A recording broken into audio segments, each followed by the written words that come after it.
Welcome to Virupakshi news channel. వార్తలు చదువుతున్నది విరూపాక్షి లతారెడ్డి. ఆంధ్రప్రదేశ్ ముఖ్యమంత్రి నారా చంద్రబాబు నాయుడు ఉద్యాన పంటల సాగు, ఎరువుల లభ్యత, మార్కెటింగ్ వ్యవస్థపై మంగళవారం సమీక్ష నిర్వహించారు.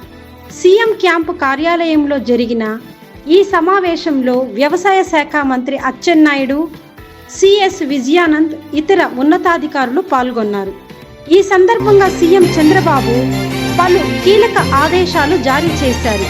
రాష్ట్రానికి వచ్చిన 2 లక్షల మెట్రిక్ టన్నుల ఎరువులు బ్లాక్ మార్కెట్కు వెళ్లకుండా కఠినంగా వ్యవహరించాలని సూచించారు.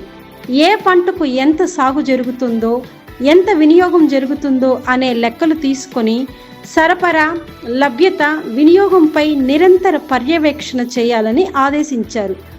ఎరువులు, పురుగు మందుల వినియోగం తగ్గించిన రైతులకు ప్రత్యేక సబ్సిడీలు ఇవ్వాలన్న అంశాన్ని పరిశీలించాలని సూచించారు.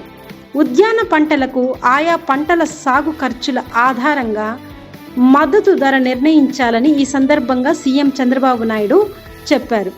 కాఫీ తోటల్లో కొత్త తెగుళ్లు 20 ఎకరాల్లో కనిపించాయని, వాటిని వెంటనే తొలగించి ఇతర ప్రాంతాలకు వ్యాపించకుండా చర్యలు తీసుకోవాలని ఈ సందర్భంగా ఆదేశించారు. అవసరమైతే రైతులకు పరిహారం చెల్లించాలన్నారు.